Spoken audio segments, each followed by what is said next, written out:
What's going on, guys? We are back to talk about the European super teams that are looking very likely to be forming. There looks like there's going to be at least 2 super teams, and then obviously there's going to be more coming. So let's break down the most recent roster moves again. Shout out to Achilles. Always follow him on Twitter if you want to get your roster rumors. I'm not really sure why players tell him stuff, but hey, that's besides the fact. Whatever. There's super teams, and then who is left? Who could possibly compete? One thing real quick, when we talk about who can compete with these teams, I would still put like a G2 on that side of things, and I would still put probably whatever the first killer LJ project is. I would put them up in that conversation. They would probably be a tier lower than a G2, but I would still put them in the conversation. So let's bring it up. First, we'll talk about Gentlemates. I talked about them the last time around, and I said very likely I think they will split because I think they're going to try and find different avenues to find teams. And it's still up in the air, right? We'll see how this goes. Seiko, can't say Seiko, is the cornerstone of the project. They probably want to build around him. I think that means probably because Itachi's gone. And Itachi's going to go somewhere else, but I'm not really sure. Juicy's one of those, like, I could see him, like, I think I have him a tier below Itachi. I think Itachi would be probably the most prized possession from that team, but I could be wrong. So, mates, no super teams here yet, but we'll see what they do. And we'll talk about them more in a little bit here. So, we're going to scroll on up.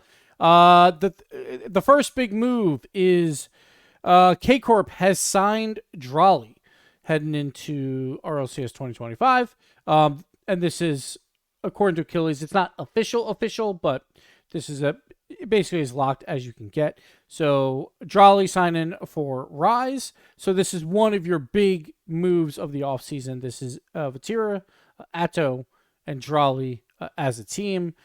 Last season's offseason, we all said the big team that can challenge Vitality was the K-Corp roster with Rise, and that project, I wouldn't necessarily say it failed, because they did at least get top 4 at Worlds, but they wanted to do more with that, right? They obviously had the hiccups in Split 2, but at the end of the day, they were top 4 team at Worlds, right? So I think they wanted more. I think they thought that they could have won it, and I still think that during that offseason, when you came into the season, it was Vitality and K-Corp. One of those two was the favorites to win it all, which did not happen, obviously. And this is why, yes, we can say these are big teams, but another BDS-like roster could come out of the woodwork and win it all. So we'll have to see. But this roster, very, very good on paper. Drawley had a fantastic rookie year. Rise, it felt like sometimes on K-Corp was getting a little bit lost. I felt like he played a lot better at Worlds. And that's not necessarily to discredit Rise. It just felt like there was something not working there, right? And that's why you got the inconsistencies, right? And one thing I will always trust is Coach Farrer. If Coach Farrer wants you on a team, I am probably going to trust that move. So Drawley going to K-Corp seems like a big blockbuster type move. Moving on. Chicago gone. Don't need to worry about that. I'm here to talk about Europe, guys. I'm here to talk about Europe. All right, Monkey Moon. This one I think is unexpected. Team Vitality are in discussions with Monkey Moon regarding a potential transfer ahead of the RLCS 2025 season. With Monkey Moon's contract expiring this offseason, I wouldn't even call that a transfer at that point, but I guess, sure. He will be a free agent. That is huge. The one thing that was always against the trio of Zen, Vatira, and Monkey Moon ever being on the same team is, well, they're in long contracts with their orgs, and the buyouts are going to be insane, right? The buyouts were always going to be insane. So those players could not move. Those orgs probably didn't want to move them anyway, no matter what the buyout was, just because, like, they were building teams around that. Looks like BDS, the entire roster, contracts have expired. This is problematic for BDS, but we'll get to what they can do when we get to who's left after these big teams, right? So Monkey Moon going to Vitality, and so this would join Exotic. Exotic looks likely to be joining Vitality as well. Super team, for sure. Zen, Exotic, and Monkey Moon. It's the best talent Zen has ever had around him, which is scary. Monkey Moon, Exotic, obviously, It's basically BDS, but they sub Drali for Zen. BDS just won Worlds. I think most people would say that's still an upgrade in general because Zen is that good of a talent. So I think they would be odds-on favorites to win again. As Vitality, I guess it's not winning again because it's not the same org, but I think they would be odds-on favorites to be the favorites to go into the next season. So two huge moves. Again, we have K Corp, who just finished top 4 at Worlds, Vatira, Drali, and Atto. They were probably co-favorites to win this past Worlds going into last offseason. So that's one super team, and then probably an even bigger upgrade is Zen for Drali, but the entire team moves over to Vitality. So Monkey Moon, Exotic, and Zen. Those are your two teams. Now we're going to kind of talk about what is next on the line here. So let me close this one out here real quick.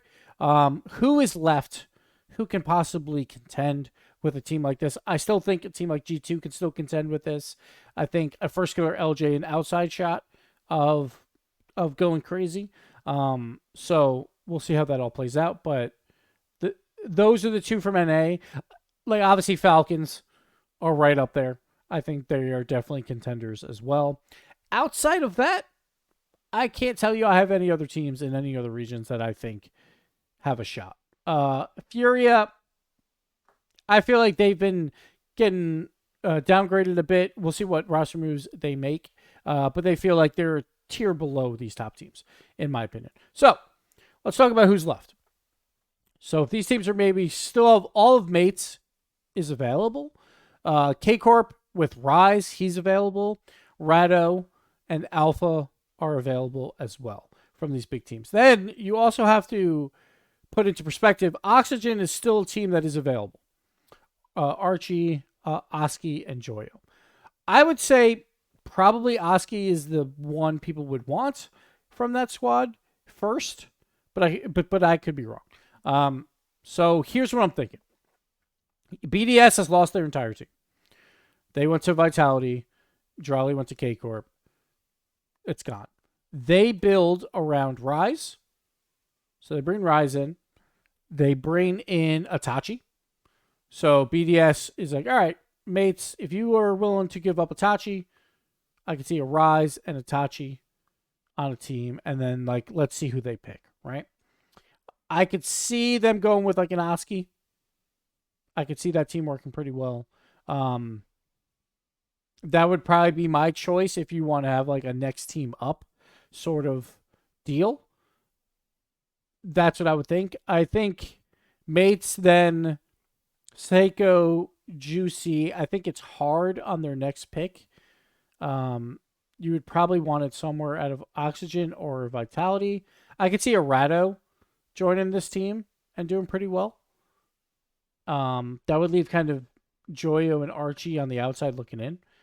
So I'm not really sure. Like after that, I think it comes down to what players favor. Obviously, players are going to know better who they want, right? Who they think are the best players that are available. So I think it's going to be a little bit hard, but I think your top 4 teams, in my opinion, would be Vitality, which is 2/3 BDS, is Monkey Moon, Exotic, and Zen. You have K-Corp. Those are your top 2 teams. With, instead of Rise, you have Drali. New formed BDS with Rise, Itachi, and whoever they go with. I'm going to say Oski. I'm just going to guess. And then you have Mates, who are still very, very good. I can see Juicy, Seiko, and Rado on that team. I would say that would be your top 4 teams. I think the team outside looking in is probably like a Joyo and Archie might stay together. Maybe Appjack comes over. I could see... All right, now I'm going to be bold here. I'm going to go Team England is going to move to NA. Here's my bold prediction. It's probably not going to happen. But I'm going to go Joyo, Archie, apparently Jack on Cloud9 in North America. Because we talked about this the last time around. I still think Cloud9 and Appjack makes a great fit. So let's just go bold. Let's go big prediction. Archie, Joyo, and Appjack. Maybe just Joyo and Appjack and then someone else. But Archie, I could easily see on that team as well. So I could see them going to NA. That's going to be my guess. So then we will be left with 4 really solid European teams. That's my guess. What do you guys think down below? Let me know who you think could contend with those 2 teams we mentioned earlier. That's the big question, right? If you want to win Worlds, you're going to have to beat those 2 teams in Europe. Do some Europeans be like, you know what? Maybe I'll just move to NA. Maybe Cloud9's looking for a team. It's possible.